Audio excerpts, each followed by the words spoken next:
Welcome to Retrobot, the YouTube channel where we feed a friendly space robot a diet of pure nostalgia. I'm Clay, and this is Retrobot.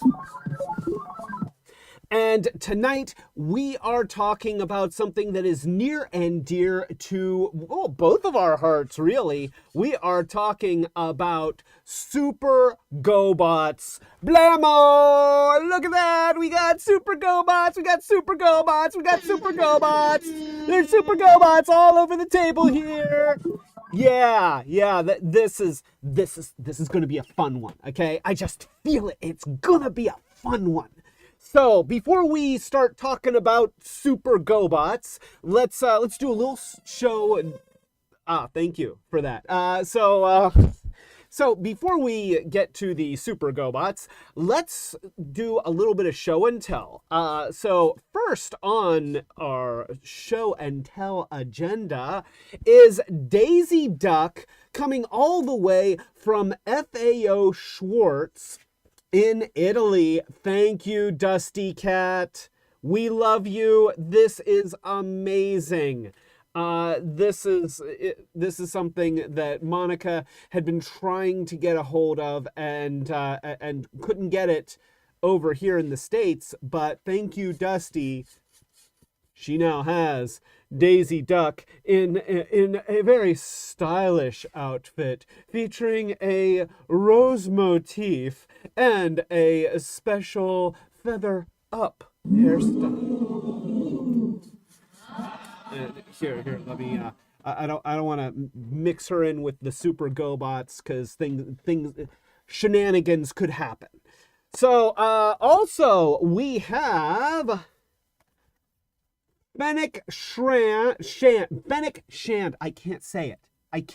It's her. It's Agent May. Look, it's Agent May. We've got Fennec from Mandalorian, and this is a cool looking figure. And of course, I love Agent May. Yes, I know her name is Fennec, but she always plays Agent May. I mean, really, that's what we're doing. So, yeah, we've got the Boba Fett series. I said Mandalorian earlier. They're pretty close to the same show. Okay, Mandalorian is cooler. Admittedly, Mandalorian is the cooler show, but Boba Fett is decent, and Agent May is awesome. So it's really nice to have a really nice Fennec Shand, and we'll probably talk about that like at some point. So let me just set that over there, because we definitely don't want to mix Agent May with Super GoBots, because she'll kick some butts. Some die-cast metal butts will get kicked, because, I mean, that's just the way it goes sometimes. The other thing that we have is I just picked this up at Target just this past week. This is Buzzworthy Bumblebee Blue Streak, or no, Silver Streak. I'm sorry. His name is Silver Streak.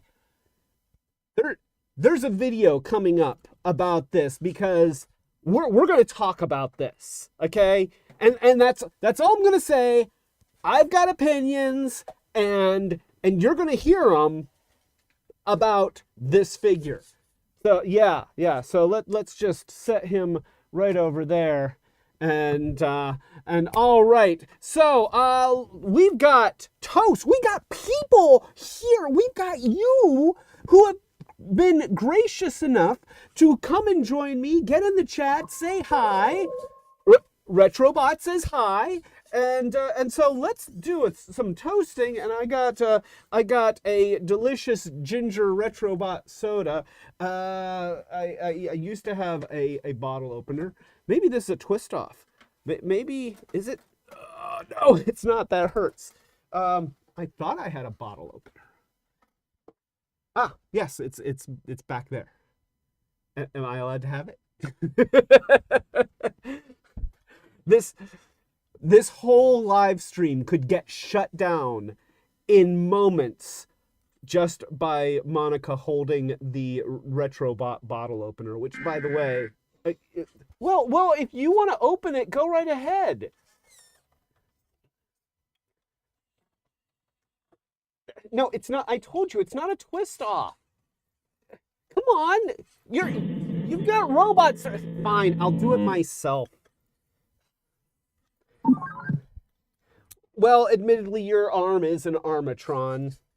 I thought it would make a cool arm, okay? Anyway, so we've got our ginger soda. So, with all that being said, a big, super big toast to Paul, who gets our gold award. He gets the Rodimus Star for showing up first, and I just want to say hi because I haven't seen you in a while. So a big shout out to Paul. Of course, a huge shout out to Dawn.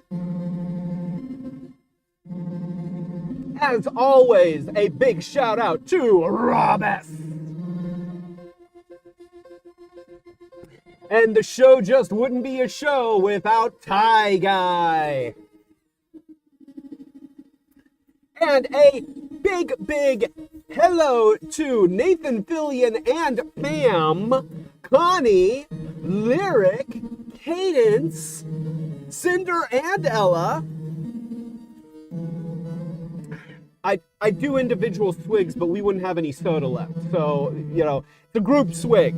But still, a toast to all of you. A toast to Asher and Michael Spicer. A toast to Hopi D. Hi, Hope. This is gonna be fun. A hope to Michael D. A toast to Michael D. And a toast to Chris Remley. Thank you, everyone, for joining me. And wait, I'm getting a message from my finger. It sounds like an 8-bit version of the GoBots theme. Oh, wait, Angry Vikings is here. A toast to Angry Vikings.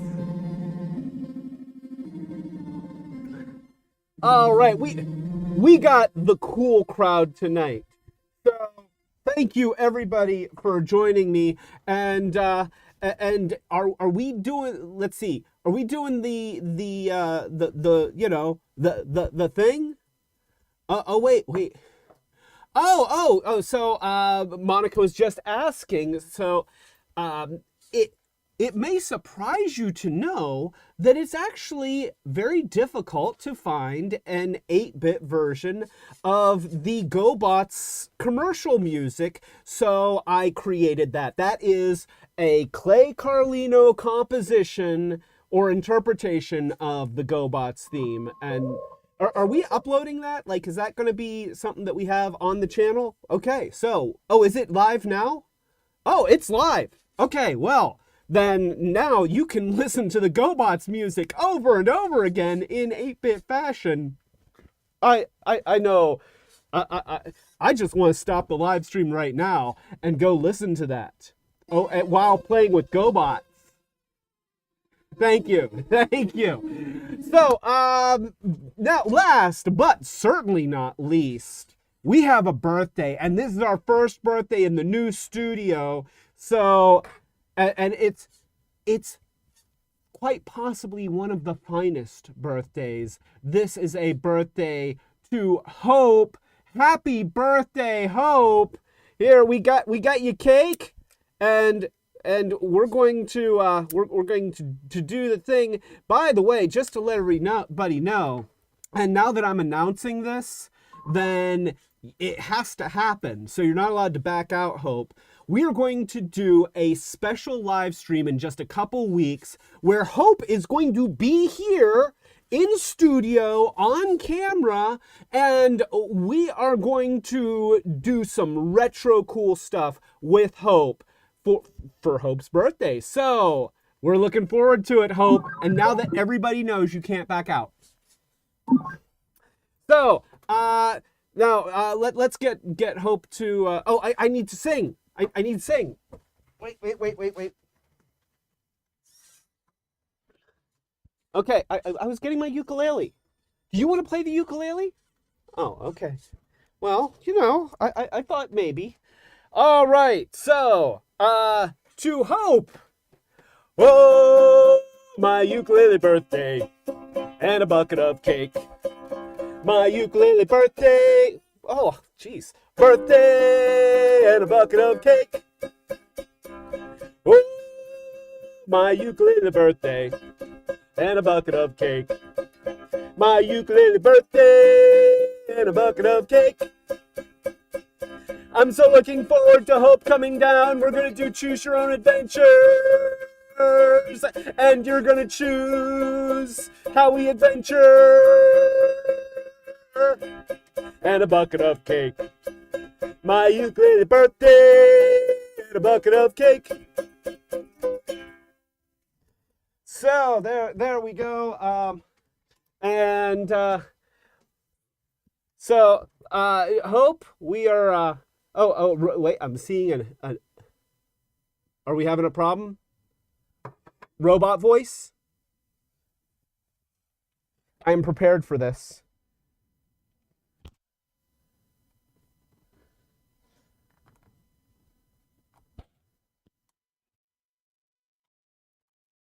All right. I have switched microphones and hopefully I'm double fisting the microphones. More like tin can voice. Okay, keep talking. Yeah, I guess you can't tell if the mics are working properly unless I keep talking. So, I'll tell you a little story about the other night. Is it better? I mean, you look uncertain. Is it not good? I'm getting more messages. It's tinny now. It's strange. Was good earlier. Okay, well then here's what we're going to do.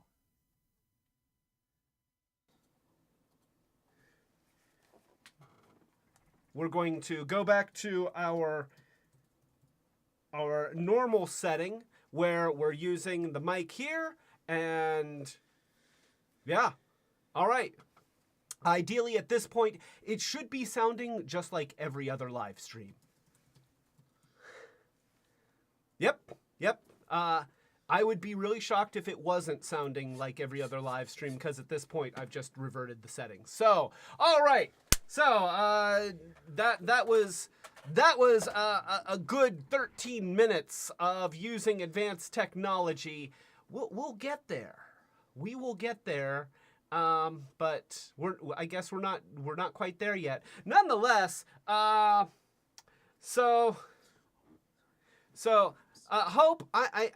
this candle is going to get wax all over your cake. So we need you to get close to your screen. And all right, now I want you to make a wish. Make a wish and blow. Come on, blow harder. There you go. All right. Woo! And okay, now I have been told by my friend here that he put together a cupcake teleporter. Is that right? Okay, well then I guess I'll give this to you, and you're gonna take care of this, right? Okay, well then let's go ahead and let's do this, and let's get the cameras on the teleporter so that we can get this whole thing shown here. All right, there we go. And according to this, I have no signal. Well, that is a problem.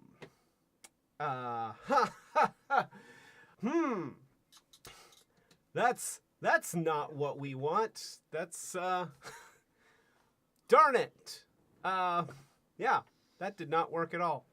All right, in that case, here, Hope, I just need you to take the cupcake through the internet the normal way.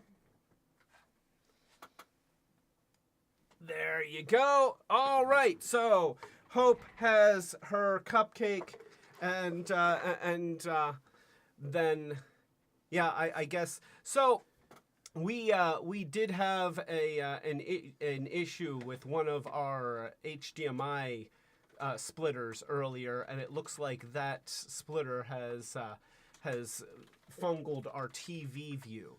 So that's unfortunate. But you know, what are you gonna do? All right, so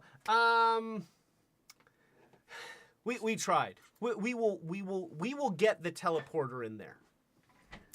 So, all right, let's go ahead and let's start talking about some GoBots. Not just any old GoBots, though. We're talking about Super GoBots. So these are the superific, most superific of all GoBots. And let me just clear some space so that we can get these guys displayed prominently. And so one thing that just to give a little bit of backstory, Super GoBots were an assortment of 4.5 to 5.5 inch transforming robot toys that were released in the U.S. From 1984 to 1985. And you know what? What would be great is if I actually had that slide showing. Thank you. I was trying to read the little tiny preview, and you know, the old peepers just aren't as good as they used to be. So all right, so in 1984, 1985, they had Super GoBots, which were imported from Machine Robo, just like their smaller counterparts. The first two waves were just straight up Machine Robo lines, but the third wave was actually designed and exclusively released in the US by Tonka. So we can still show the commercial, we'll just show it on the TV. We have a commercial.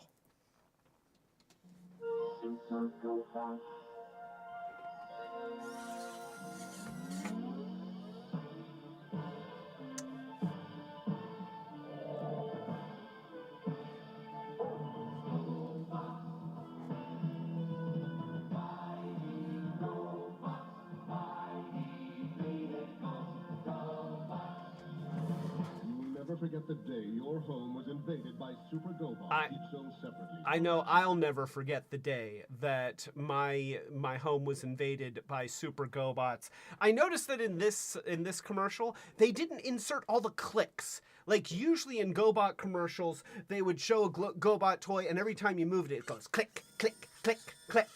And they didn't have the clicks.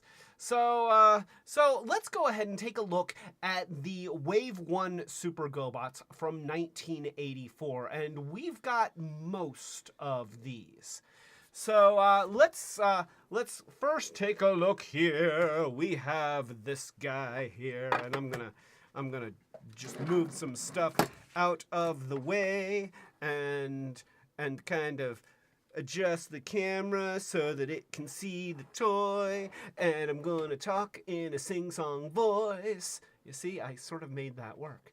All right, so this is Baron Von Joy. He is a friendly GoBot Porsche 930 Turbo, and I mean, this is a nice looking car. This reminds me of the toys that you would see, the die-cast metal cars that you would see in gift shops and in drugstores and things like that, and you know, 5 and 10 stores, and they were always cool. Like, you know, there was something about these die-cast metal cars that just makes you want to pick them up and roll them around and go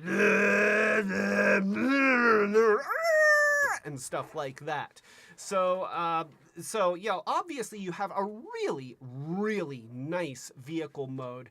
And notice that they've designed it in such a way that the transforming parts and the separations between the transforming parts follow the lines that are already in the car. So it doesn't immediately just jump out and say, oh, this is a folded up robot. This, it looks like a toy car. And so the transforms on these were actually pretty simple. They followed very similar transformation schemes, but you'll notice that they are not just retools of each other. They each have unique tooling. So even though they follow a similar logic, they don't have compatible parts. You can't just take the legs off of one and the arms off another and have them work, because it will not. So this is Baron Von Joy. Great name. I mean, it's an absurd name. It doesn't sound like a robot name, but it is fun. So you look on the underside and you have your robot stuff here. And we have, let's see, we're gonna pull some stuff out here. So you pull out the wheels at the bottom here and you see it's on a slide. And then you have the lower legs, which come out like this. And listen to that. Wait here, I'm gonna change views because I want you to be able to appreciate this. And I've got the microphone right here. In fact, I'm gonna move the microphone so that you hear this. All right. Huh? It's the clicks. They talk about the clicks, and look, it makes the clicky noises. And then we've got the arms, which don't. There's a little bit of plastic clickiness, but it's not like the leg clicks. And then you extend the arms here, and then we have the hood that goes down and makes the chest. And then the car folds in two places. It has the passenger compartment, which is here. The head slides forward, and then the back goes back against here. And there is a little clippy. Some little clippies right in the underside, right here and here, that are going to snap together like that, and that's going to give you your robot mode right there. And this is one of the few Super GoBots of this style that has actual robot eyes in the form of stickers. So, they gave him a little bit of a robot face just with the addition of those sticker eyes, whereas a lot of the other ones of this style just have the passenger compartment for a head. And the reason is because in the Machine Robo line, these were intended to be piloted mecha. They were not supposed to be living sentient robots. They were supposed to be ground vehicles that had the secret power of being able to turn into robot warriors that were piloted by what would assuredly be really cool anime pilot type people. And, I look at this guy and he's awesome. I mean, yeah, he's got the design aesthetic of a 1950s robot. He's got, claw hands, and he's got a non-human head. His head does pivot, which is cool. That's something that you don't get on a lot of these toys. In fact, just toys of this era, articulation was usually pretty limited. But you look at these, you got a little bit of shoulder movement here. You've got an elbow. You've got a shoulder that rotates up and down. So this guy already has a lot more articulation than you normally got from a transforming robot toy of this time, of this size from this period. Now, the legs don't move at all. They are just sticks, but he does stand up straight and he looks good. His proportions are non-human. And again, it's part of that 1950s robot aesthetic that they were going for, where he doesn't have to have humanoid, human-like proportions. He can have skinny arms and skinny legs and an oversized head because they're not trying to make it look like essentially a warrior in armor. A lot of the Transformers characters kind of looked more like a human being wearing a robot suit than they did like just weird alien robots. But Baron Von Joy here and a lot of the Super GoBots don't have that kind of human-like proportions, which is interesting because so many of the small counterparts actually do. So we see a very different design aesthetic from these toys as opposed to their smaller counterparts. So yeah, that is Baron Von Joy. I like this guy, and he's in great shape. I like the colors. I like the way that he moves. I like his arms. Super GoBots to me are just fun. And I do prefer the idea of them being piloted mecha, especially for these ones where their head isn't really a head, it's more of a passenger compartment. In my head canon, that's what this is. It's not really a guy. The guy is inside there driving and piloting. So Angry Vikings asks, does he have a head tilt? And he doesn't really. You can sort of jiggle it and you can slide it back and forth due to the transform, but he doesn't have a head tilt. So he can nod no, but nodding yes is more of just a wiggle. It's just a wiggle. It's not really so much of a joint as it is that there's just a little bit of play in those parts. So that is Baron Von Joy again. And you know what? For a pilot, I could see a pilot of a Porsche that turns into a warrior robot calling himself Baron Von Joy. That to me, like, that gels.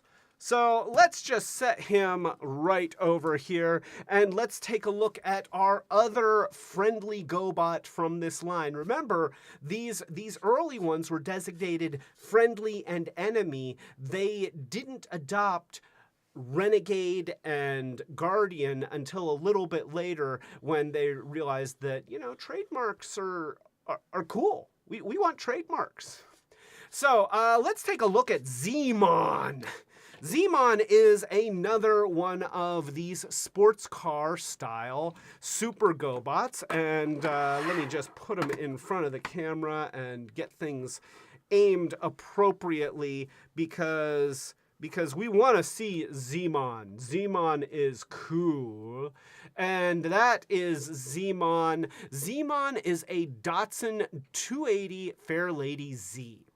And the Fairlady Z, you will recognize as being the same model of car that Prowl, Blue Streak, and Smokescreen transformed into. So, they were kind of picking from some popular vehicles of the era. And once again, notice that, like, we have an opening trunk here.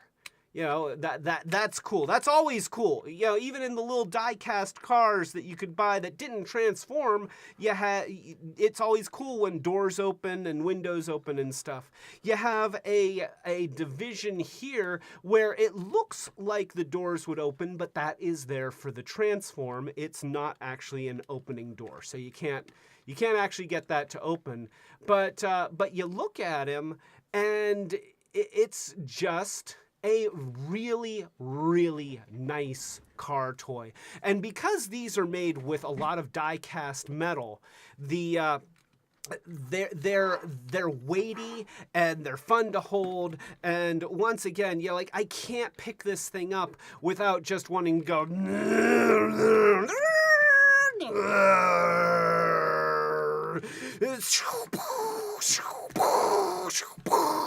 And have him trying to recklessly avoid blasts and stuff like that, and drive up walls and yeah, things like that. So this is a cool and fun vehicle, and it's no wonder that such a neat, sporty designed vehicle was used for so many of these robot toys. This is, I guess I shouldn't say so many, because there's Zmon here, and then there's the constant reusing of Prowl, Blue Streak, and Smokescreen, which, here we got Smokescreen right here, and let's just put them next to each other. So, and I believe that this is a reissue of Smokescreen. This is not an original, but of course, being a reissue, it is the exact engineering. They just, that's why it's a reissue. So you look at that, and it's a cool looking car. It's a very cool looking car, but notice how the Transformers version, the Diaclone version, is very obviously got, there's stuff going on here. We've got, when you look at the vehicle mode, you can see obvious divisions in the hood and around the fenders. Now, the doors on this do open, and that's cool. And you sort of have a trunk that opens. It opens backwards, but it opens. But then you've got the extra lines here, and you don't really have headlights. You have the hinges for the shoulder joints. Now, I'm not trying to poo-poo on this toy. I love this toy. I think it's cool. I think it's fun.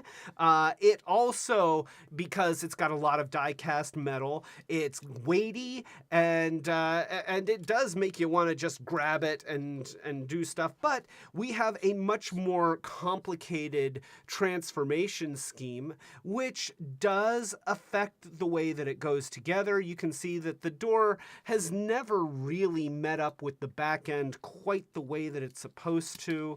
I kind of, there, it's closer, but things, the tolerances that they came up with were as good as they could get them. And for the time, this engineering is extraordinary. Absolutely extraordinary. And, this is an iconic toy. So please don't mistake as I point out these little flaws that I'm saying, oh, it's bad. It's not bad. It's fantastic. But you set these two toys next to each other, and one is very obviously a toy that transforms into a robot, and the other, at first glance, not quite so obvious. And I think that that's cool. I really like that, and I really respect what the designers did to try to hide the transforming parts so that you could still have a really convincing vehicle mode. So let's go ahead and let's turn this guy into a robot. Oh, Rob asks if we could compare him to his Transformers counterpart, and there he is. At least there's one of them. So yeah, I have a Silver Streak, but I have to tell you, my Silver Streak, it's not in great shape. It is in bad need of some major TLC, or just getting a reissue. Cause yeah, yeah. So anyway, So looking at Zmon, once again, we've got a very similar transformation scheme where the whole car folds in 3 sections and you have the legs and the arms hidden underneath. So in this case, we've got the legs that just fold out from here. And then we've got little robot feet, just little tiny robot feet. There we go. And we've got the arms that flip out here. And, oh wait, here. There, we got the click. Yeah, the click is important.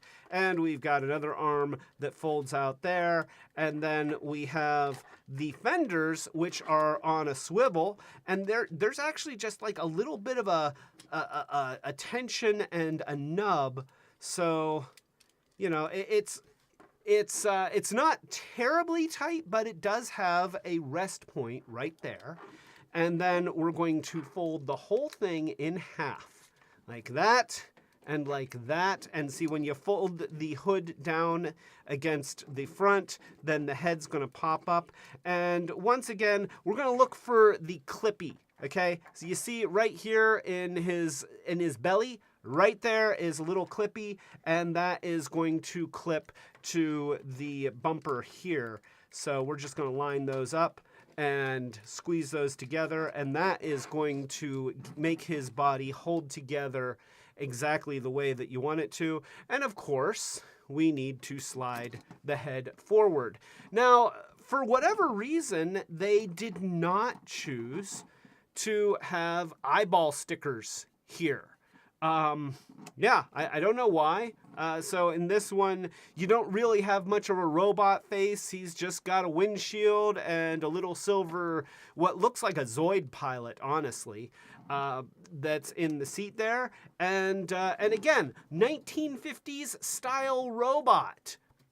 So Osaka Jack says, oh, should I wait? I'll oh, Osaka Jack is here! Osaka Jack is here! So, a toast to Osaka Jack! Welcome, Osaka Jack! All right, so going back to... so Osaka Jack wants to ask a question. Wait. Here we go. So Osaka Jack says, so a question my younger sister would ask with the doors that open, can you jam a ton of Play-Doh in there and have it be impossible to remove? And right now, so let's just show you the way. If we're talking now, are we talking about smokescreen or are we talking about Zmon here? Because Zmon doesn't actually have opening doors. Smokescreen has opening doors, and if you oh wait, it's a joke. He's referring to the fact that his sister actually did that. Oh no! Oh no! That's terrible. That ranks up there with if you put a ball of tar in your Insecticon and then forgot it was in there and it slowly kind of took the form of the bottom of the chest cavity and hardened over several decades. My heart goes out to you. In fact, let's give a toast. That's a heartbreaking story.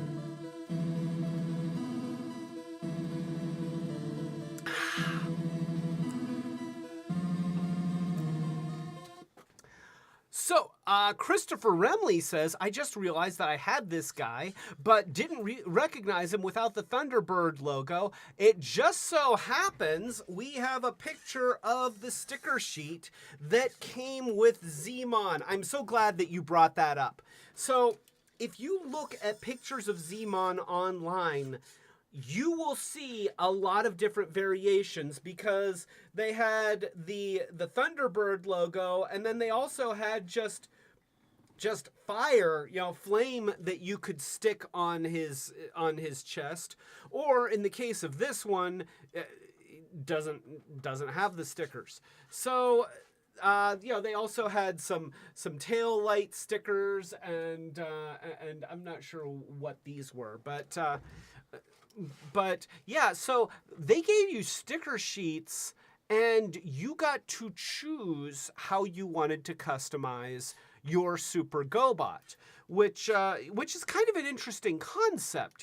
Certainly in the Transformers universe, you got one sticker sheet, and they were specifically designed for that toy. In a lot of cases, they would even have different sticker sheets for characters that were repaints of each other, just to give them a different look. Depending on which stickers were applied here, you may not even recognize Zmon when you see him, because there's choices. There's choices. There's all sorts of choices. So yeah, but getting back to just the aesthetics, we've got a 1950s style robot with skinny robot legs and claw hands. Once again, we have a sort of pseudo-functional shoulder here that gives you a little bit of mobility this way. You have a shoulder that goes up and down and all around, just like that. You've got an elbow that works. He does not have a pivoting head, which is like, I don't know why Baron Von Joy gets to look around and Zmon does not. But as I mentioned, these toys, even though they share very similar transformation schemes, are not retools of each other. Each one is completely, wholly unique. Different claw hands, different shapes on the arms. Even in places where they could have gotten away with using a lot of the same tooling, they did not. Each one is a uniquely designed and molded toy. So once again, I like this guy. I like these.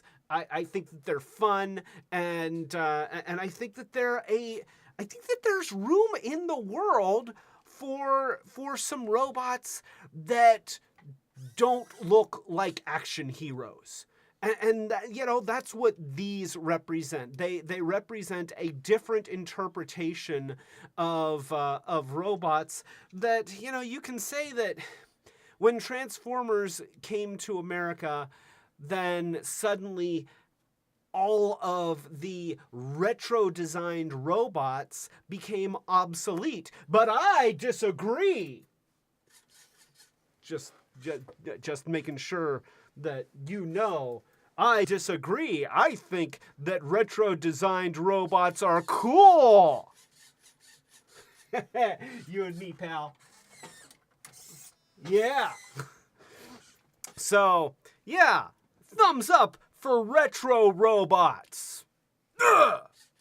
All right. So, that is Zmon. And let's move ahead. We're going to talk about quite possibly the most threatening of the enemy Super GoBots. The most dangerous, the scariest. His name is Bugbite. Yeah, so I guess in car mode you don't necessarily have to have that. So obviously I'm kind of getting a vibe here. Like this character reminds me of someone. I'm having a hard time thinking of who it was, but gosh, oh gee, it really does seem like I have seen a yellow Volkswagen Beetle that was a transforming robot toy in the past. I just can't put my finger on it. So, yeah, this is Bug Bite. Bug Bite is an enemy GoBot. He is a bad guy. This is something. And Angry Viking says Muffy from the Mysterians. So this is where I'm just going to point out how mismarketed the GoBots were. You look at the Transformers, and when they had all of these Diaclone toys that were being brought over, and then they were getting other toys from other companies just to fill their swelling ranks, what the designers did and what the marketing people did was they by the way, Osaka Jack says Bug Bite, the hate bug. So a toast to Osaka Jack and Angry Vikings. Thank you both. Yeah, this is the BB hate of 1984. So when Hasbro was importing all of these Diaclone toys, the marketing people started dividing them up into the good guys and the bad guys, and they were really looking at the toys and making they were kind of building a universe. They were drawing logical conclusions. They decided that the cars and trucks would be the friendly guys, and then the more military-looking things like jets and a gun, those would be the bad guys. And then since they had a lot more cars than they had jets, they recolored the living hell out of the jets. They did 3 of them in wave 1 and 3 more in wave 2. And then they also decided, okay, well, the bad guys should have spies. They need to be sneaky. They need to have spies, and they're gonna have animals, and they're gonna have a cougar and a condor.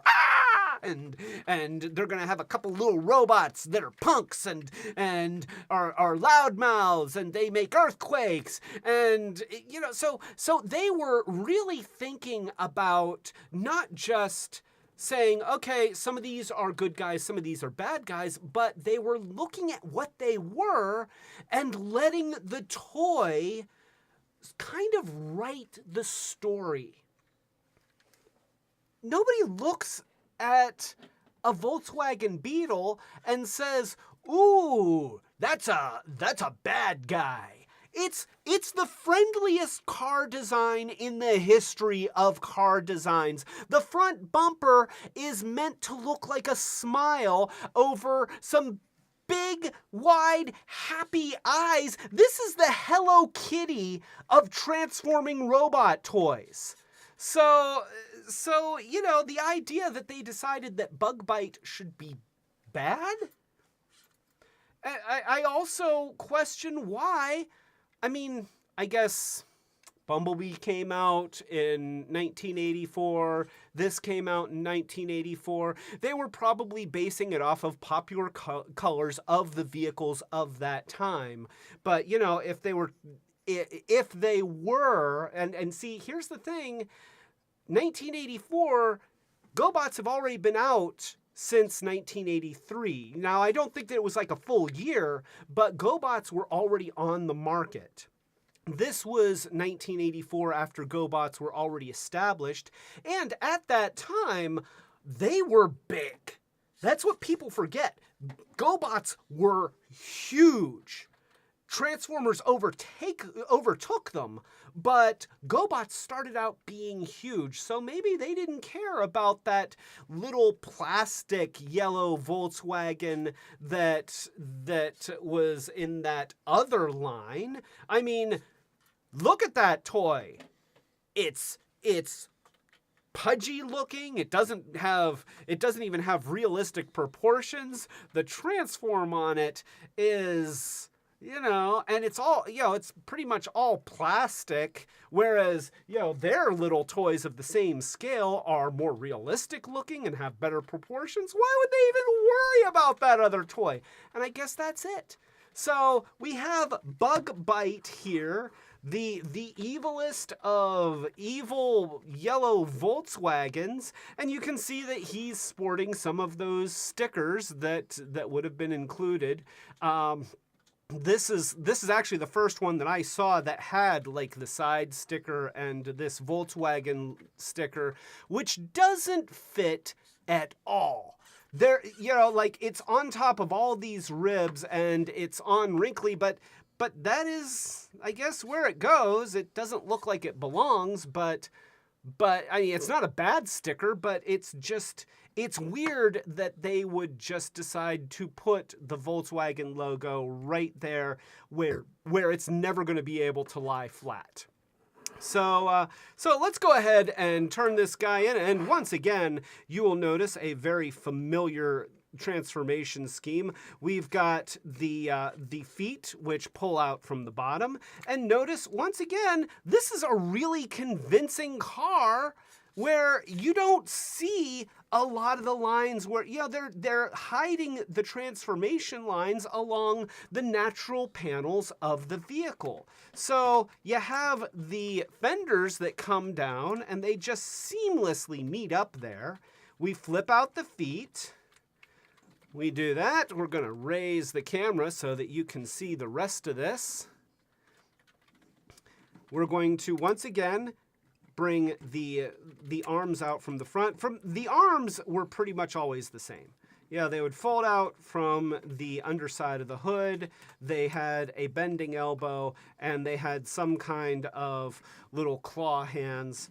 And then we would take the back half of the car, swing it around. The passenger compartment would become the head. And this one, instead of sliding, it actually has this linkage thing. Look at that. He's like, yeah,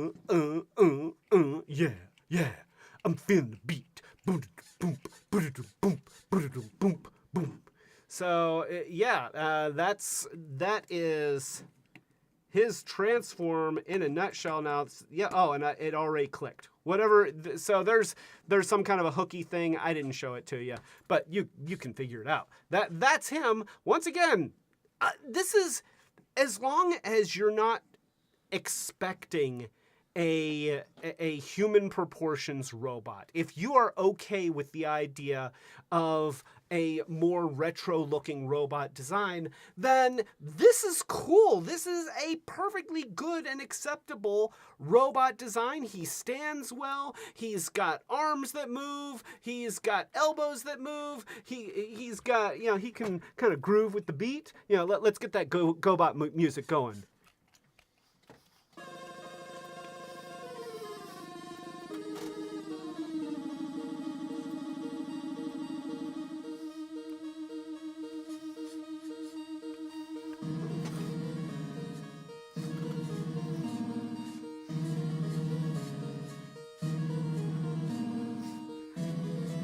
Huh? Yeah! I kind of wish I had a lighter or something. He can bob his head. You see he's got a head bob. He can't twist his head. He can sort of jiggle. It sort of jiggles. So, this is awesome. This is awesome. And honestly, I would love to see modern versions of these from the modern Machine Robo line with better articulation and maybe opening passenger compartments, maybe even little mech drivers. Like, that would be really, really cool. And I think that is the world that these can live in and be very, very good serviceable toys. And if you're going to incorporate them into the Transformers universe, the way that I see these are the prototype of the human response to these alien robots that invade their planet and bring their war with them. This is this is what in the Marvel comics, where the military was always coming up with cockamamie plans to capture Transformers, and somehow they always caught Autobots but never caught Decepticons. You know, these are what they would use to do that. And then the next step up with these would be Headmasters. I mean, you know, like, this stuff writes itself. Let's start a comic or something, because this should happen. So yeah. Let's move on, because we've got. Oh, okay. So yes, Don, I know. I'm just saying right now. I know. It's Destroyer, and it's got Reflector's gun as its barrel. And I'll tell you what, Don, at some point I will get a proper tank turret gun or barrel for this, and then I will reclaim the reflector weapon, and I will return it to its original condition so that Reflector can have his gun back. But until then, Destroyer needed a gun barrel. So this is Destroyer. Poor Destroyer. Let me just tell you, Destroyer. He is, this toy has some miles on him.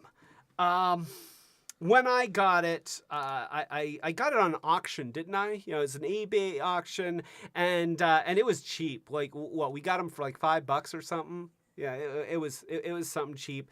No barrel, missing one of the treads, and the other tread was dry rotted and had a bunch of splits in it going all the way down. It was barely hanging on. The body was broken in several places. This guy has suffered, and so what I did to kind of bring him back is, yes, I took a gun out of my parts bin. I didn't know it was reflectors at the time. I'm sorry, Don, but it was the one that I thought, you know, at least looked the most sort of military-esque, and I put it on there so that he would have a gun barrel. And then these treads, these are actually timing belts that you can order online, and you can get them in different lengths and different widths. Now, what I did for these is I bought the ones that just come on a spool, and then I know it's going to shock you to hear this, but I sewed them right here. So that's where I just sewed the ends together so that I could get that perfect length. Now, I did try measuring out the old one, and what I found was that it was very, like, you could get something that seemed like it was going to be too small, and then the next size up was too big. Now, I didn't bother ordering either one, so I don't know how accurate that estimation would have been. These timing belts aren't super stretchy, so they don't have a lot of give. But at some point, maybe I'll try again. I would maybe like to get ones that are a little bit wider, because you can choose the width. They're available in a lot of different widths, and it seemed like this was going to be the right size, but on him they look just a little bit narrow. Nonetheless, he's got treads now.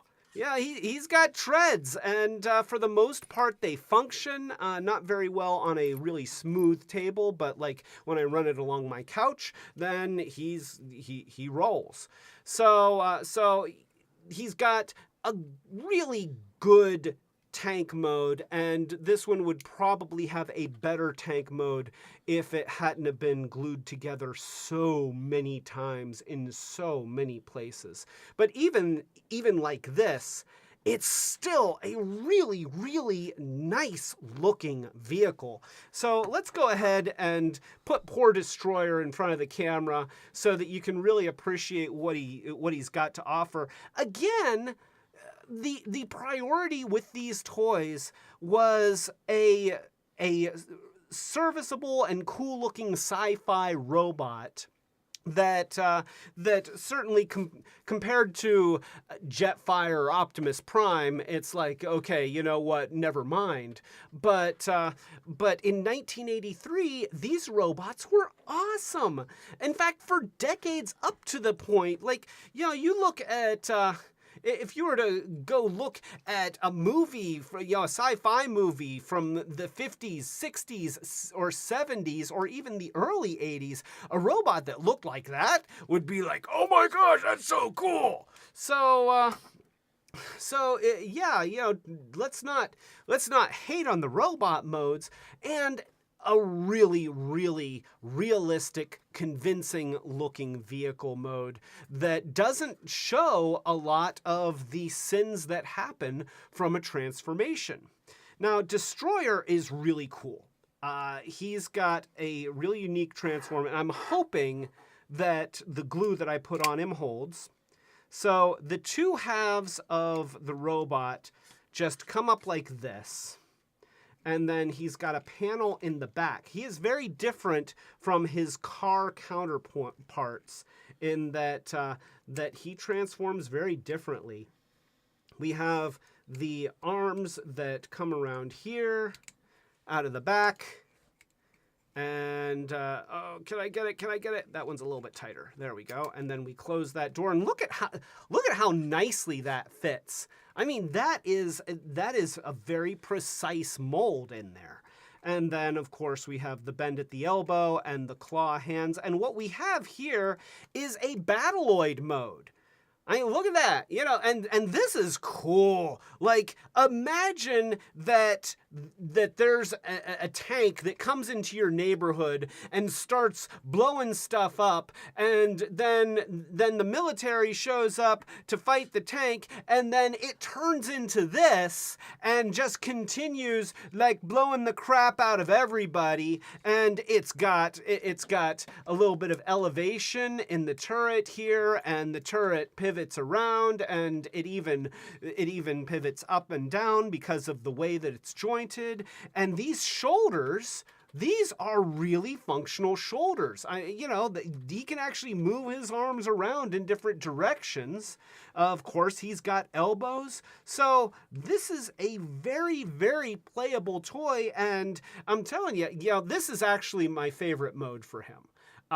More than the robot mode, I love the Battleoid mode here, because this just seems like intimidation. Like, I could see an army of these things coming over the hill, and at first you just see turrets, and it's like, oh no, there's tanks, and it's like, oh no, they're tanks with arms. I'm gonna run away now, cause I'm not prepared for whatever this is.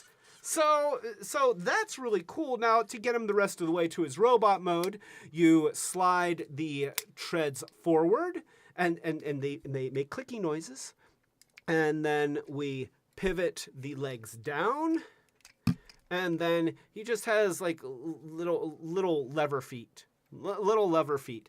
The feet are underwhelming. And actually, I think that I can move. No, I guess that's as far forward as they go. So that is his robot mode.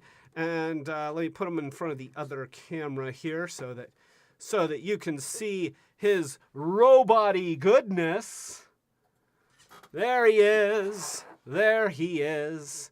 And I like the turret for a face. It's weird, it's scary, it's not what we get from most transforming robot toys, but the fact that it's just so out there and kind of intimidating.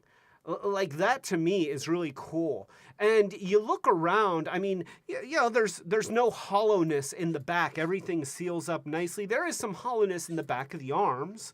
But everything looks very, very mechanical, and you've actually got a little bit of articulation, like, because of the transform, you can move the legs and have him sort of walk.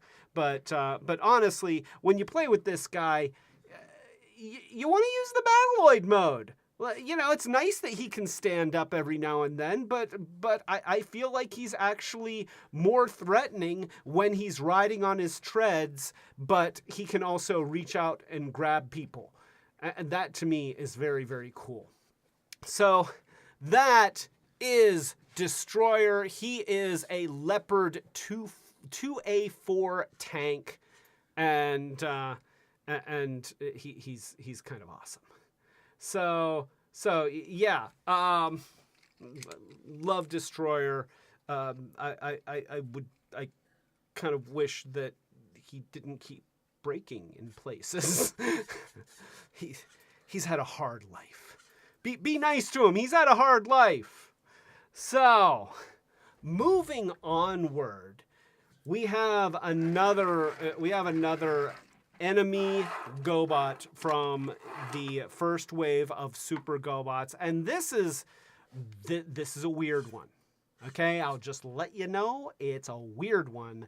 This is Psycho, and at least with a name like Psycho, you already know that it has to be a bad guy. You know, no good guy has ever been named Psycho. So this is the Future Machine.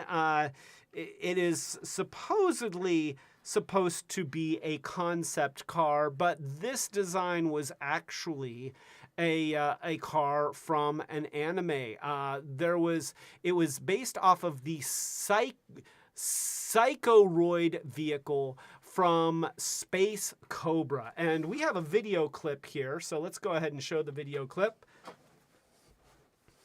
We're going to watch TV. Yeah. See? There he was. And then, you know, anime stuff. Huh? There, look at that. Yeah. That is the Psychoroid vehicle, which explains the name. That, you know, obviously they aren't trying to hide their inspiration for this vehicle. They're just owning it. And it's a cool vehicle. I mean, when I was a kid, this is what I was told that cars would look like in the 2000s. And let me tell you, auto manufacturers, for the most part, I am disappointed. Except for you guys at Dodge that did my Charger and the Challenger. You guys are okay. But the rest of you, you're all on notice. So, and Starhound is here! A toast to Starhound!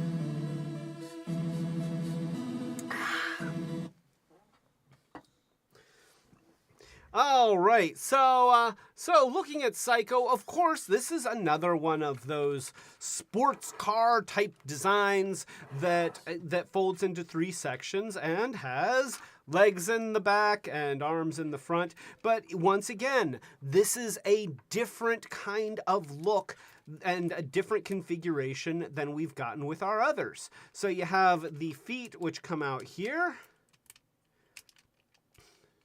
And then you have your arms that come out here, and see here you do this, and now it's a walker. Yeah, look at that.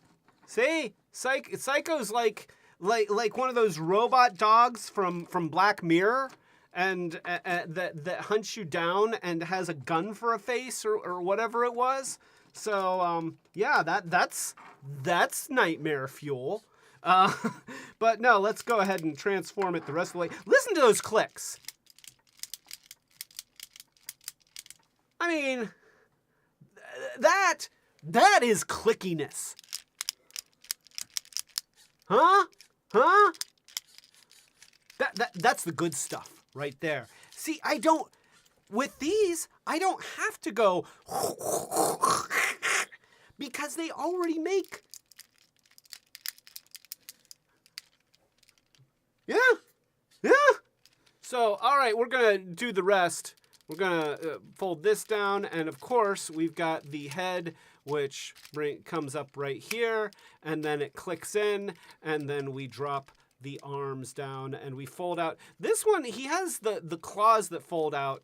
And one thing I notice about the design is because of the way that they're jointed, the claws kind of drag on the ground.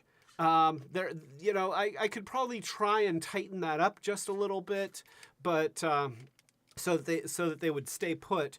But it's weird that they didn't just joint them. I guess they didn't want them to hang down when he was putting his robot hands forward.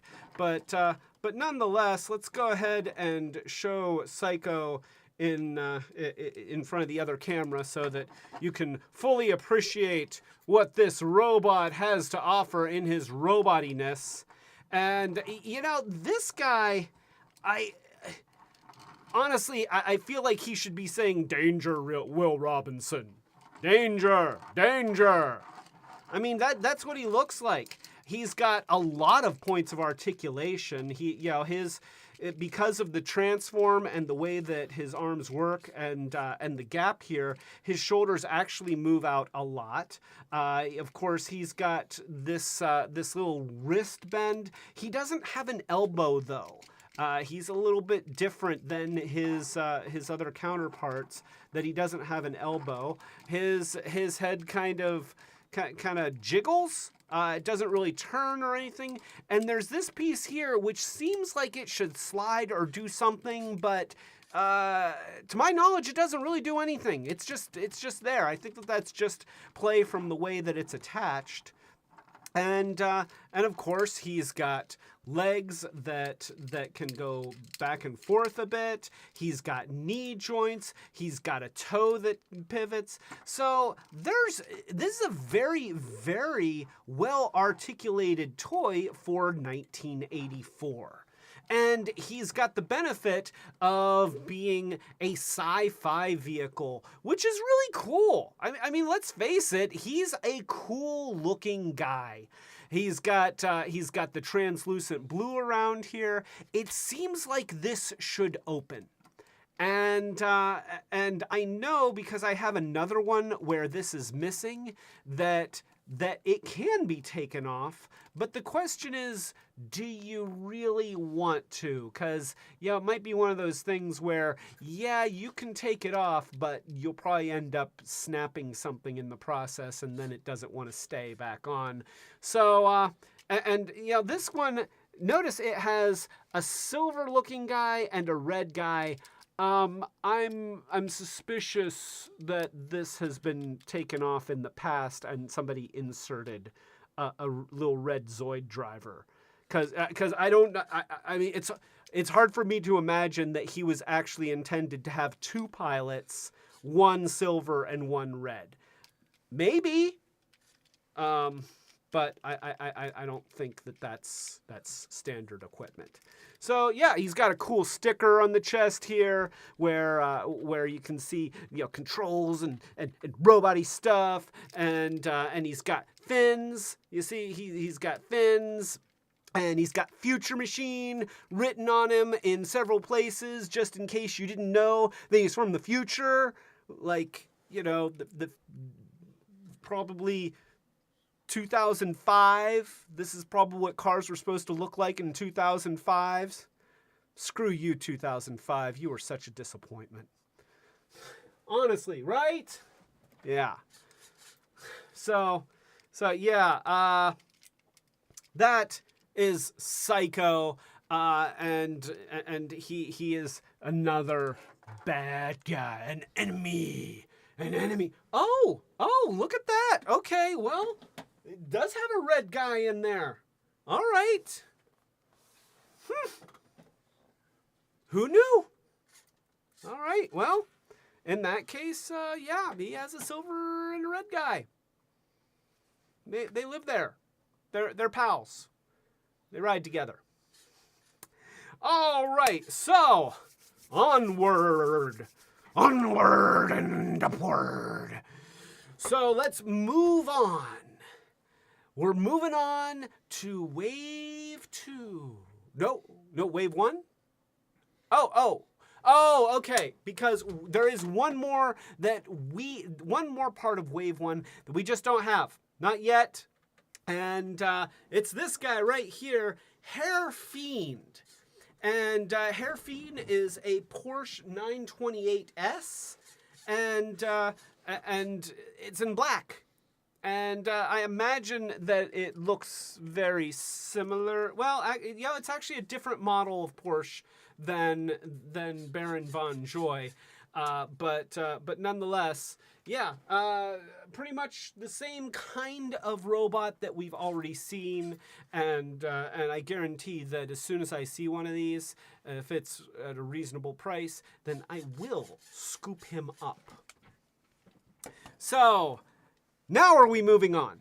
Okay, we're moving on to wave 2. See, I'm waving, and I did it twice because it's wave 2. So let's take a look here. This is one that I really like this guy.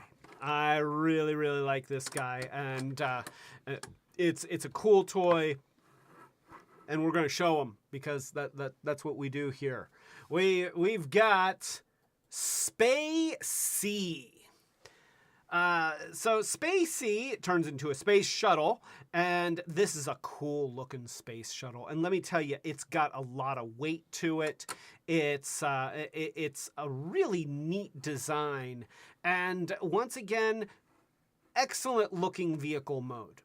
Excellent looking vehicle mode. You know, they really prioritized the vehicle modes with these toys, and it shows. Spacey has very nice whites, which is rare because most of my white GoBots are yellow at this point.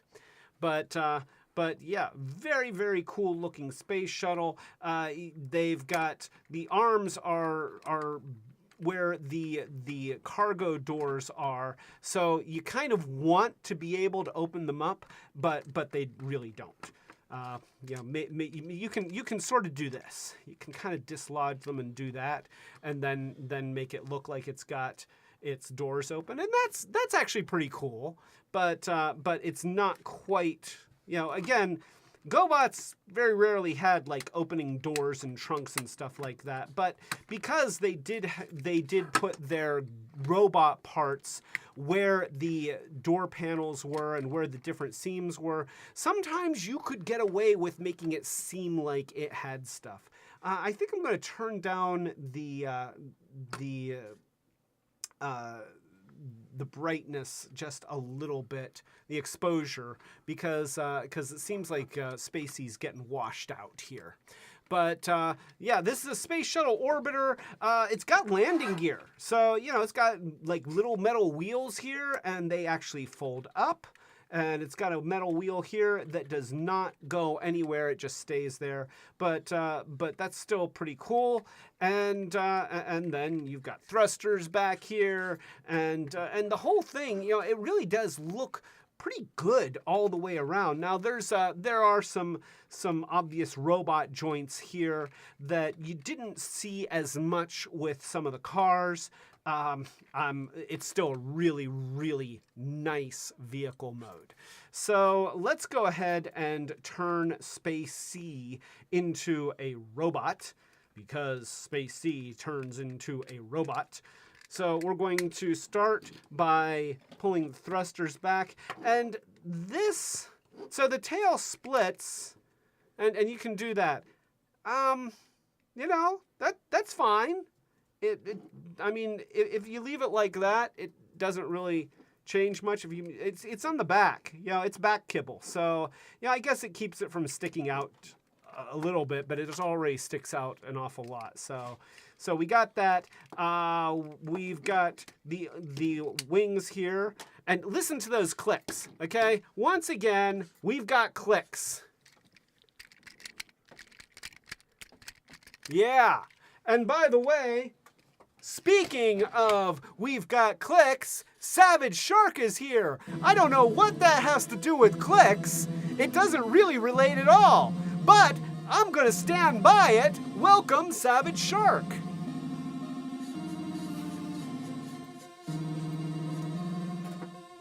Yeah, I don't know where I was going with that. But hi, Savage Shark. Welcome. I'm glad you could make it. So, all right, getting back to Spacey and his clicky wings. We've got the clicks, and then we've got the arms that come out from the side, and then we're just going to stick the arms out like that. And let me pull the camera back just a little bit because I want you to be able to see what's going on. And then the legs do a neat thing here. So they come out from the side here. And then there's like another linkage piece here, and you can see it a little bit better in the back here, that as you bring the leg around, you see how this extends out to wrap around that nose cone. And then there's these divots in the side here that just kind of catch around there and fit really nicely. And then we've got some robot feet on the bottom. And now we take this whole body and we are just going, it's got this big honking metal piece right here, and it's just going to click up like that. And I kind of wish that there was a little clicker here that would hold this in place. The backpack, like I like that he has a backpack and it's got boosters. That's kind of cool, but it doesn't lock. It doesn't click in. It just kind of hangs there. And I guess they figured that gravity would keep it there, but it's floppy. I don't like that. Maybe at some point I'll do a little joint tightening in that hinge. But now we can bring the arms down at the shoulders, and we can bring the arms forward. And Spacey has a robot mode, and you see. We've got a head that feels like it should move, but it don't. The head is not a rotator. So yeah, he just kind of stares forward. Very playable shoulder joints. Yeah, we've got the arms that come out this way and they go up and down this way. No elbow joint and very skinny hands, but still. Nice robot mode. Like, he looks good. Take a look at the original Gen 1 Astro Train, which granted, Astro Train also transformed into a train. So, that's he's already doing some heavy lifting. So if his robot mode is a little bit sketchy, we can forgive it, but his robot mode is pretty sketchy. And with that being said, Colleen is here! Welcome, Colleen!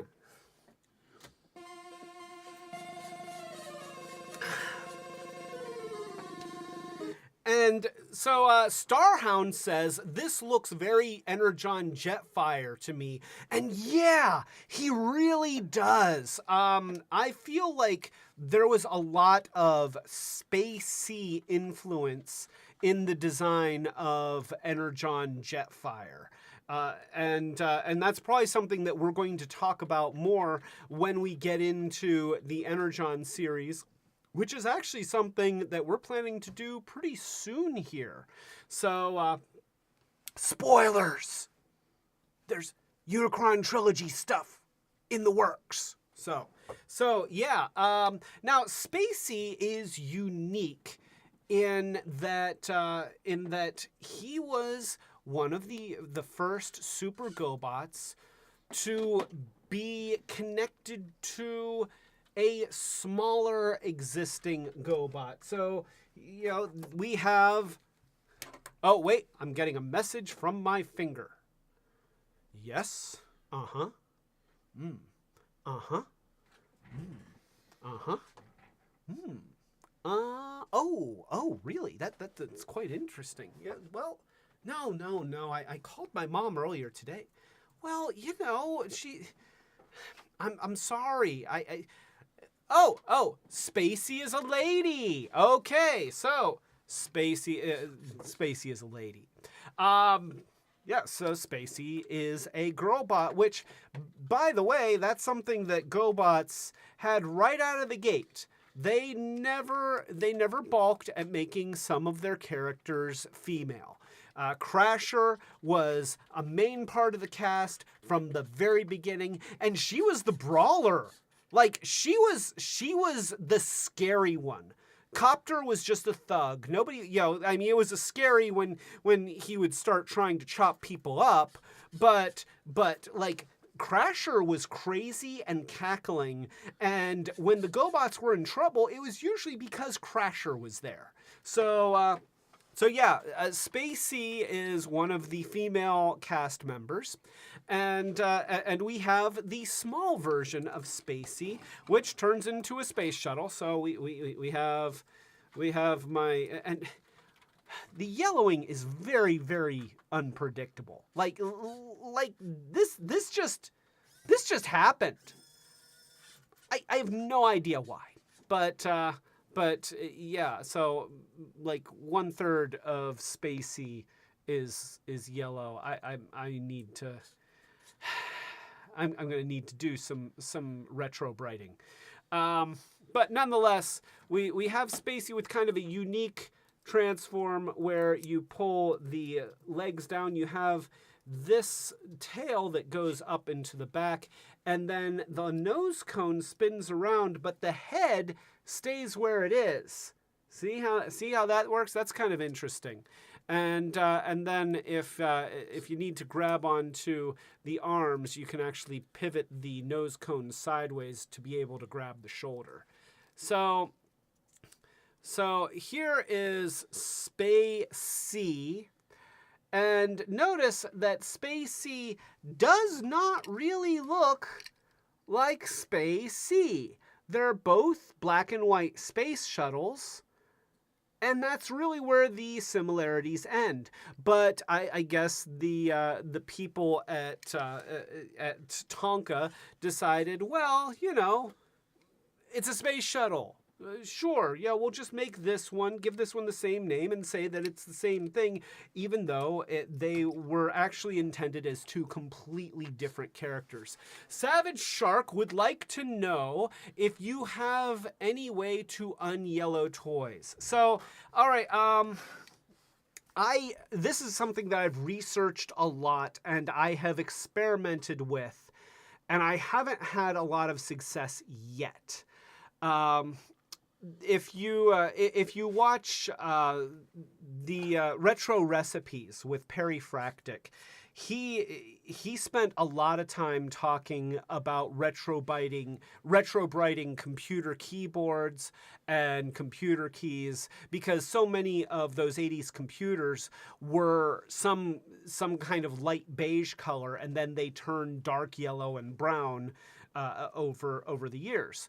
And what he found was that he could put them out in the sun, and the sun would essentially bleach them. And he wasn't using chemicals, and he wasn't using ultraviolet lights or any of that stuff. Now, I have tried that, and I have had very, very limited success. It seems like I'll put them out in the summer sun and I'll leave them out, and I'll put them out for every day for a week, and I might notice that the yellowing lightens a little, but I'm just not getting the dramatic results that I saw in retro recipes. I think the critical difference is Perry Fractic is in California, I'm in Pittsburgh, Pennsylvania. California gets all the sun. They just get better sun than we do. And so maybe if you're in a warmer climate that has a lot of good direct sunlight, then maybe just taking something like this and putting it out in the direct sunlight will help.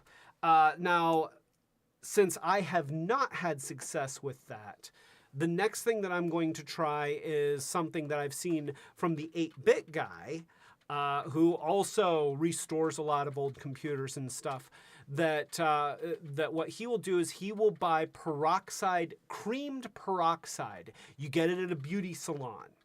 And then I believe that they're diluting it in distilled water, putting it in a clear container, like a clear bin, and then putting black lights all around it. And here's the thing with the peroxide method. You have to make sure that you have a consistent blend of peroxide. If you put you have this cream peroxide, and some people will just like brush it on parts. And what can happen is the places where the peroxide is very heavy will lighten more than the places where the peroxide is light. And then you'll end up with sort of this streaky, almost tie-dye looking thing that does not make your parts look nice.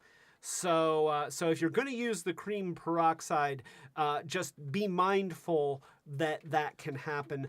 I am going to experiment with the cream peroxide next, and I will probably show videos on this channel or maybe on my other channel. Like that's a how-to thing, but it's how-to toys. So, you know, it'll go on one of my 2 channels, and I will make sure that everybody knows. And if it doesn't work, I'll talk about it. And if it does work, of course, I'll talk about it. So, yeah. Anyway, so, yeah, we have Spacey and what wasn't really supposed to be Spacey, but they just decided it was Spacey. And either case, I believe that when they would show this character on the cartoon, they used the small version. Which is a shame because this is actually a really neat looking toy. I like this toy. Once again, you know, he's very, or she is robust. She is solid. She's got neat joints. She looks great. She's got an interesting transform. I mean, this is a really, really neat toy. And if I remember correctly, didn't I get her for only like $10 at like Ohio, Toy-Hio? So, you know, that's the great thing. That is one great thing about if you are a fan of GoBots, and I know there aren't a lot of us out there, then it's not hard to collect because since GoBots are kind of poo-pooed by the Transformer community, then the demand on them isn't nearly as high. Now there is that one table that's always there every year, and you know they've got you know GoBots like these, and they're selling them for like $40, and it's like come on. Yeah, it's you don't charge $1 per year that it's old. I'm sorry. I know that it's old. I know that it occupies a significant place in toy history, but you know, like $10, $20 if it's one that you really want, but I'm not paying $40 for a single GoBot. No. And you can be all indignant, but you know what? I've seen your table every time I go to Toy-Hio, and you always have the same GoBots there. I don't believe that you're actually selling those successfully for $40 a piece. Some of them are like $25, $30, but the point is they charge too much. So yeah, you can find GoBots for very reasonable prices and build up a nice collection without having to invest a lot of money. That's the bottom line. So so let's see. Getting another message from my finger here. Remember the guy at the last show who sold us some very rare GoBots for like $10 each? Yeah, and see, and that was at Toypalooza, right? Yeah, and see, that's what's cool, because Toypalooza 2? No, Too Groovy. It was Too Groovy, yes. So, you know, these toys, people will part with them for $10 to $20. And, you know, even the big ones, $10 to $20. We actually just got... I know it's been like an hour and a half, and I haven't talked about D&E collectibles once today, but you know, it just so happens that our favorite retro toy store in the Pittsburgh area is D&E Collectibles down in Sharpsburg, right? Yes, it's in Sharpsburg, and we got Zmon here for $20. Zmon is in beautiful shape. Oh, and didn't the guy give you this for like $5?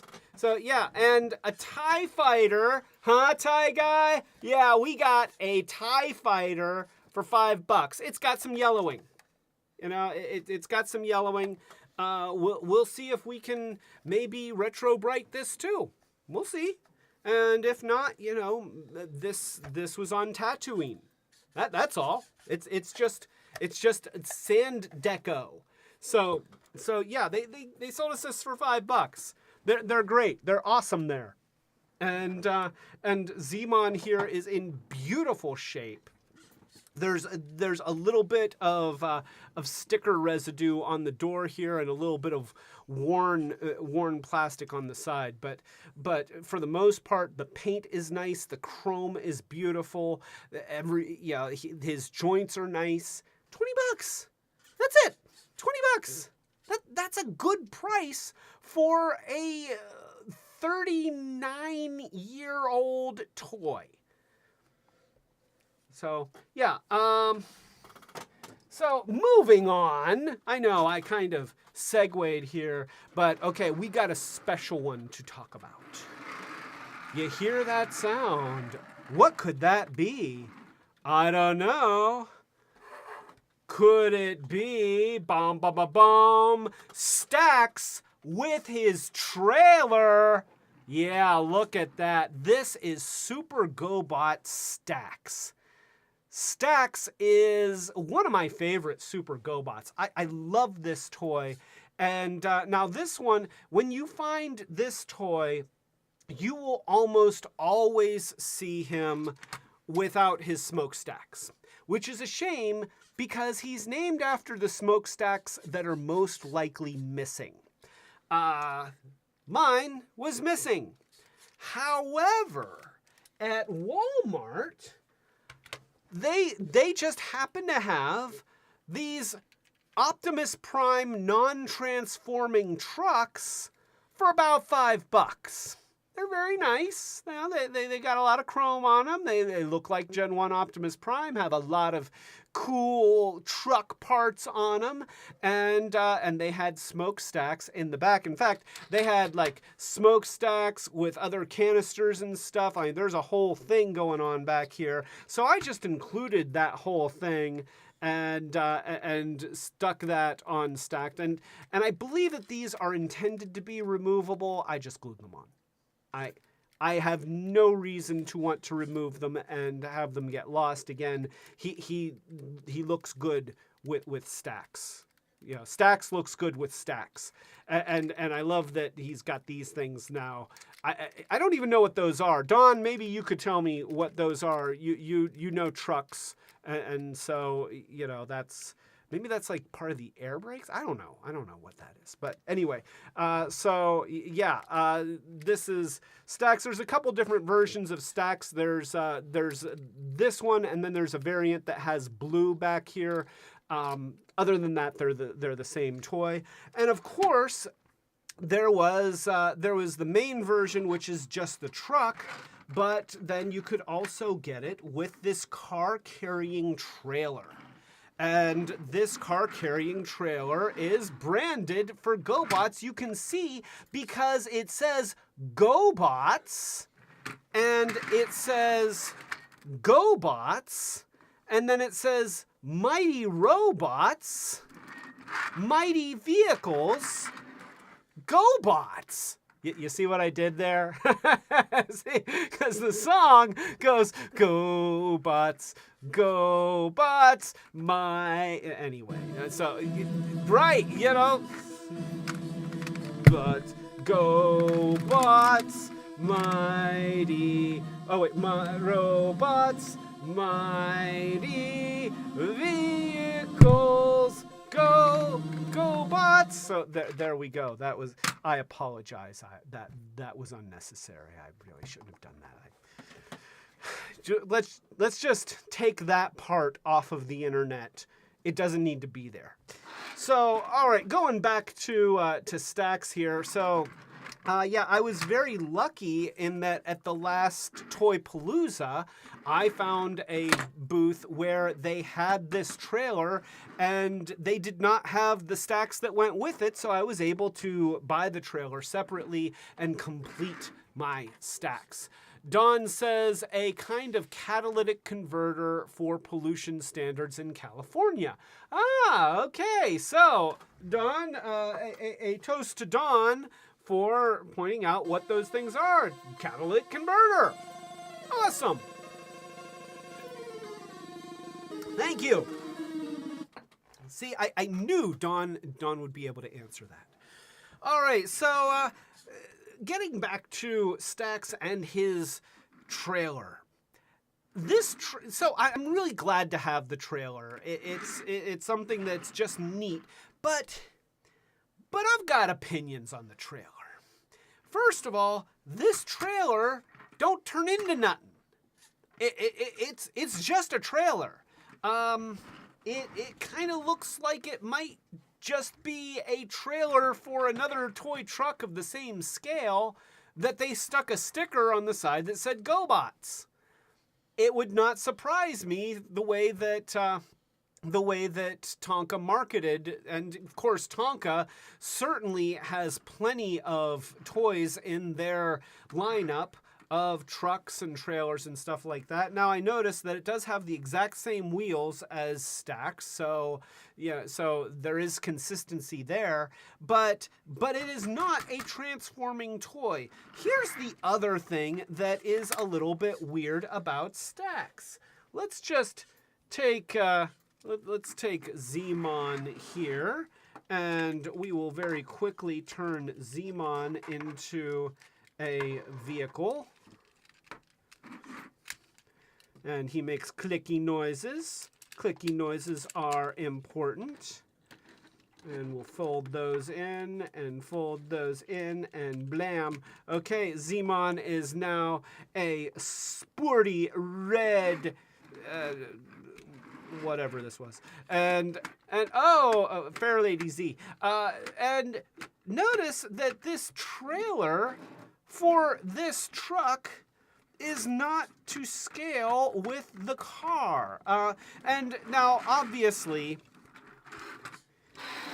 a tractor trailer that's this big would not be the same length as a car. Stax is small, like he is in the same scale toy-wise with the other Super GoBot cars, but realistically, Stax should be like that. It should be like, wait here, let's do some forced perspective here. So we'd have Stax like that, and then Zmon like that, and so Stax should be bigger, and so it does kind of make sense that Zmon's not going to fit on there. So what you can do with this, of course, is you can take regular GoBots, which are actually a little bit small in comparison to Stax, but you can put lots of regular GoBots inside the car carrier, and that's cool. That's there we go. And oh wait here, I didn't do it right. Here, let's you do that, and look, we can take these characters and roll them up the ramp, huh? And then we'll get like Jeeper Creeper, and Jeeper Creeper's gonna roll up the ramp, and then we'll get Buggy Man, and Buggy Man will roll up the ramp, and then we'll just say that there's hydraulics or something that go and lift this all up, and then we just squeeze the buttons, and so now we have 3 of those there, and we have another 3 here, and blammo. Okay, now we are cooking with gas. All right, look at that. We got a whole trailer filled with GoBots. Huh? All right, that is pretty cool. That is pretty cool, and that's fun, and that's something that I wish that it did more. I do. I want it. Stax does what Ultra Mags don't. Yeah. So yes, this is Stax does what Ultra Mags don't. There you go. There's the slogan, because Earthrise Ultra Magnus, i.e. also Siege Ultra Magnus, i.e. also Kingdom Ultra Magnus, you can't put cars in the car carrier.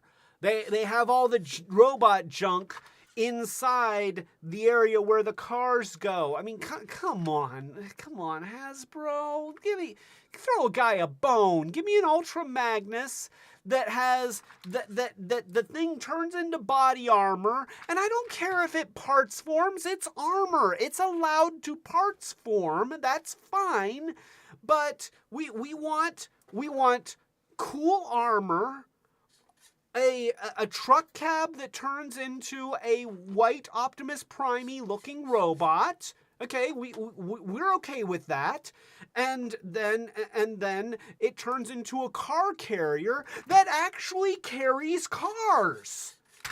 I mean, you can't like there's all this junk in the Ultra Magnus that's completely like you can't even get anything back there. They're just it's blocked off. It's like, no, do not enter, do not carry cars. They might as well just have a picture of cars that maybe you slide in so that you can fool others into thinking there are cars inside, so that they don't look too close and see Ultra Magnus's head hanging upside down inside the car carrier. It's very disappointing. So yeah, excuse me. So we can carry a whole bunch of GoBots in the trailer, and that's really cool. And see, it's even got little feet here, so if Stax is not present, then it doesn't just collapse. Here's the other thing that we can do, and I did this with a little bit of a help with a drill bit, just to make it a little bit of a bigger hole. But this is important since the trailer doesn't transform. And since this version of Optimus Prime doesn't transform, then we can just put these together. And now look at that. We've got non-transforming Optimus Prime and non-transforming trailer hauling a whole bunch of GoBots. I feel like there's irony here. This is a truck full of irony. So yeah, that is Stax and his trailer thingy. And oh whoops, now I'm losing GoBots. We haven't even looked at Stax yet. So let's go ahead and let's look at Stax. Because he's actually the toy that I wanted to talk about, and so let's change the view here, and we'll look at the truck itself. This is a nice looking truck. I mean, this is a nice looking truck. You know what? My dad, his favorite color was orange, and he liked cars and trucks. And he would have loved this truck. He like this would have made my dad happy. It's a shame that he's no longer with us to see this live stream. Although, you know what, he wouldn't have known how to log on to YouTube anyway, so I guess he wouldn't have seen it anyhow. But you look at the details on this truck, and once again, like, it's a fantastic looking car toy in its own right. It's, you can see a little bit of joint stuff happening in the top here. You can tell that there's some separations here, but everything fits together really nicely. I mean, and this was at a time when they weren't relying on tabs and slots to hold things in place, which honestly, you know, that's one of the improvements that have happened in transforming robot toys over the years, is that they will use pegs and holes and things like that to get the parts to hold themselves securely. Back in 1983, they were relying on the shapes to interlock in ways that just made things work. And you look at that, I mean, you can see into the passenger compartment. The windows look cool. The, you know, the chrome here looks cool. Optimus Prime's stacks look great on stacks. And yet he still turns into a robot. And this is a toy that I just love to play with. I love transforming this toy because it's fun. So with stacks here, you swing the legs out. The legs are die-cast metal. And you hear all that nice plasticky, you know, he makes neat noises. And then you fold in these and listen to this sound. And then you go like that. Listen to those clicks, you know? And then you take the arms and you pull them back like this and pull them out like this and then swing them down like this. And you give him his elbows and he kind of looks like he wants to, you know, he's like, I want to fight. I want to fight. And then you take this and listen to that. It's so clicky. And then he's got the top of the cab for a head, and you make sure to spread out the legs. There's just a little bit, like it seems like you should be able to spread them out further, but there's not. Yeah, you just kind of spread them out this far, and he just looks like he's ready to punch a dude. Like he has the posture because he's got these sort of boxing glove looking hands, and he's got shoulders that actually are very nicely articulated. You know, he can move his shoulders up and down and move the arms around. He's got a double joint built into his elbows because of the way that he transforms. So he's got great articulation for a 1984 toy. The head kind of bobs forward and back. It doesn't twist, but it jiggles. And then, you know, you just have the transformation movement in the legs, but it does make clicky noises. So, you know, he's just fun. He's just cool. And I understand, you know, he's not as cool looking in robot mode as Optimus Prime. You know, you hold this up to a Gen 1 Optimus Prime, and it's like, Optimus Prime just looks awesome. That toy in 1984 looked fantastic. But one thing that Stax has going for him is that Optimus Prime, when you transform him, you turn around to the back, and there's just a big open space there, and you can actually see out the front through the back. Stax, he has this whole backpack thing going on where his wheels are all folded up. You know, you can see through the head, you know, because he's got windows going through his head, so you can see through the head. Optimus Prime had great proportions. He had those big blue legs that looked like boots, and the wheels were on the side of the legs, and that just made him look cooler, whereas Stax kind of has chicken legs. But honestly, you know what? This is cool. This is cool. It's fun. It's fun to have him, to imagine that he's running and he's saving his friends, and he's gonna dive into a situation, and then, you know, with a lot of click-clackiness, he's going to transform and turn into a truck.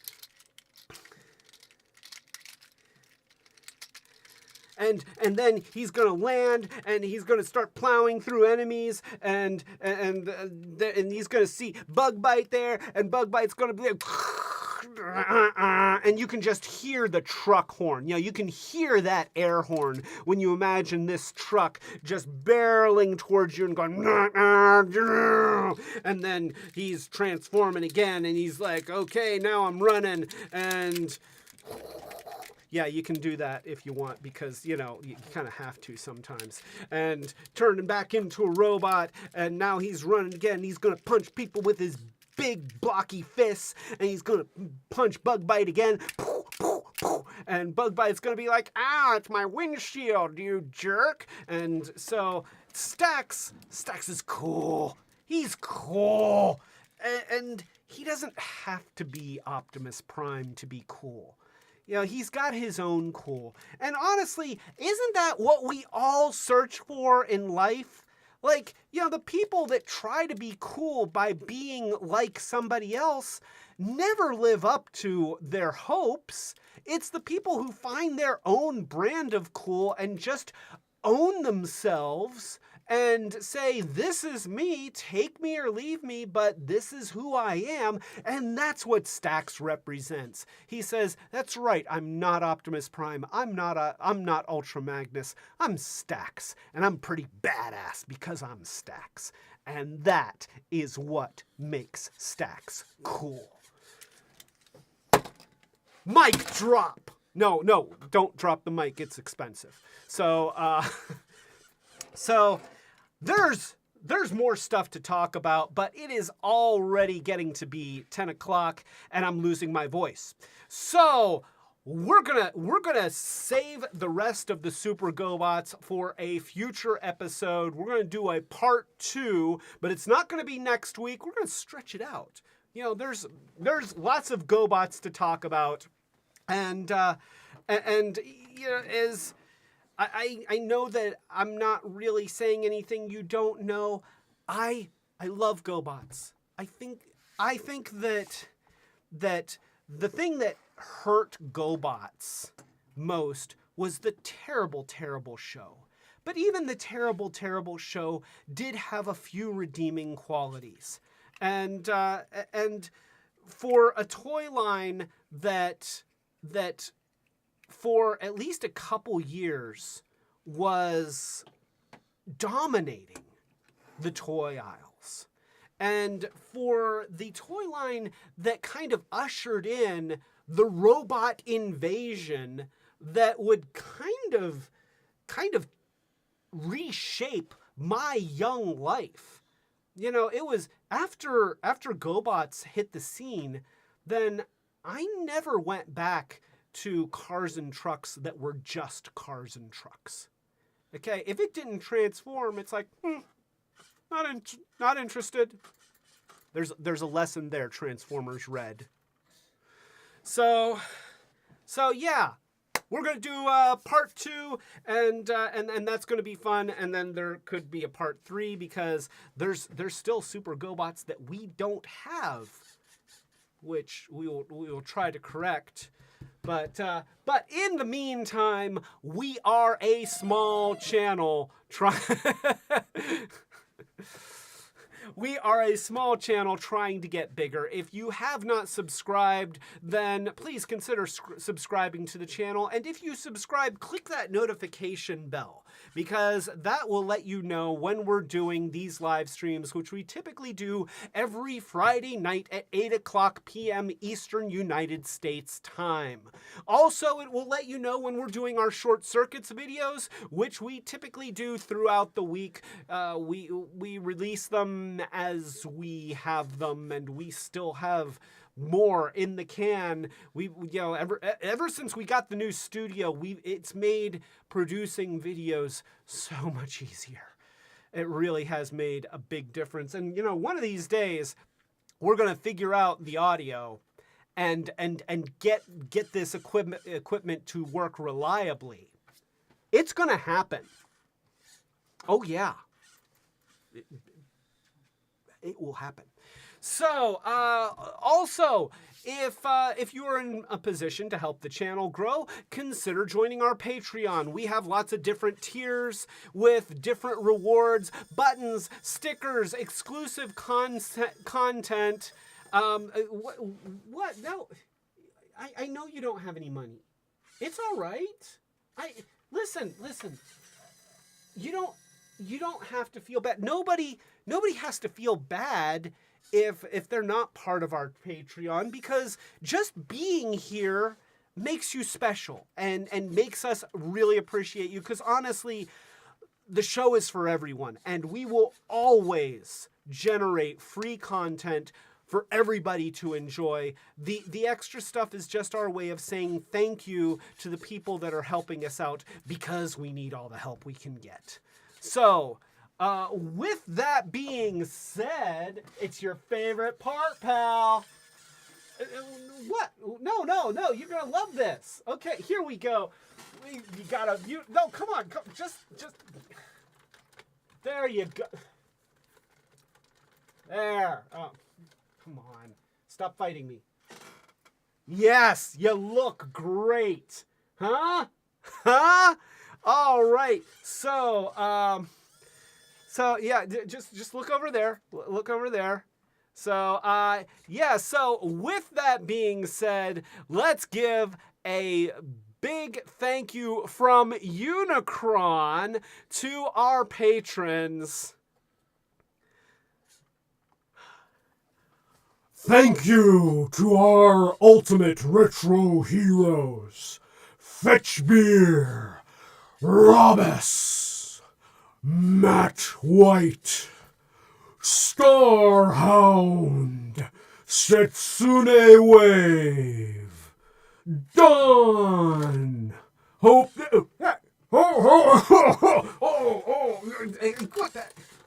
Put that back on. Put that back.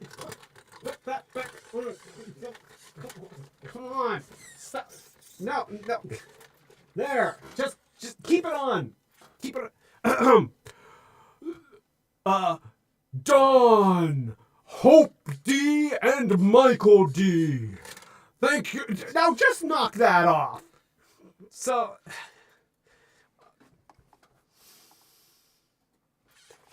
you know, this is supposed to be a very special thank you. A little sincerity would go a long way. You should apologize. No, you should apologize.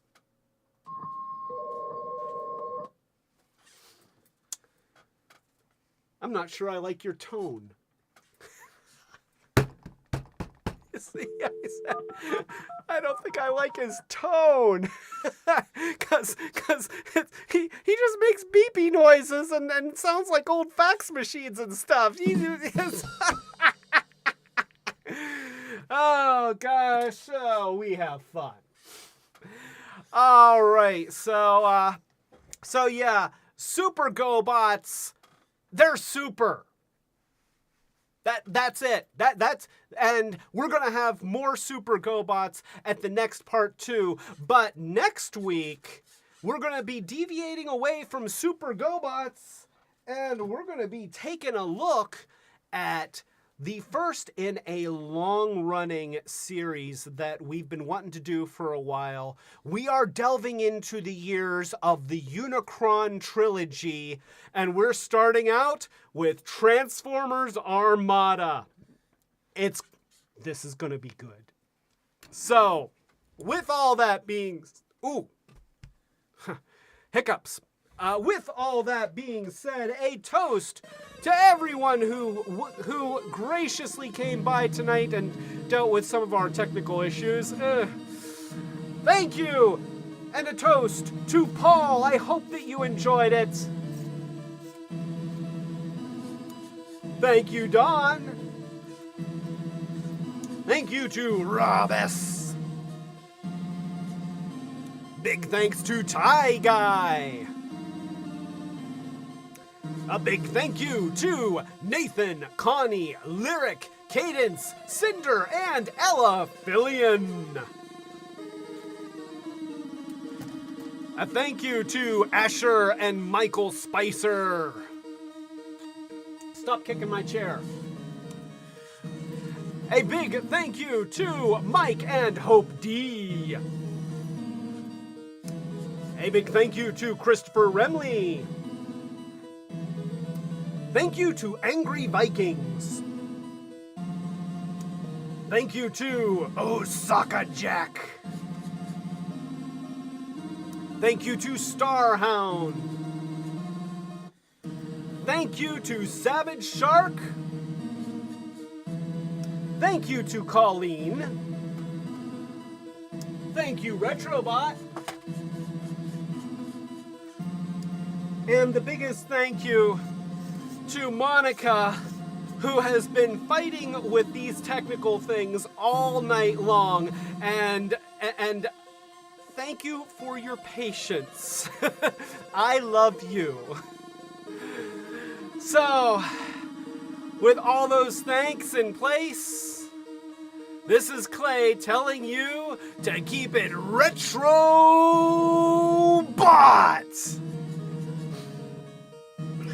Oh yeah. Yeah. Oh, I'm feeling it. I feel like taking die-cast metal vehicles and turning them into retro robots and having guys that have guns coming out of their face and windshields for eyes and are we still recording? Oh, well, that's a little embarrassing.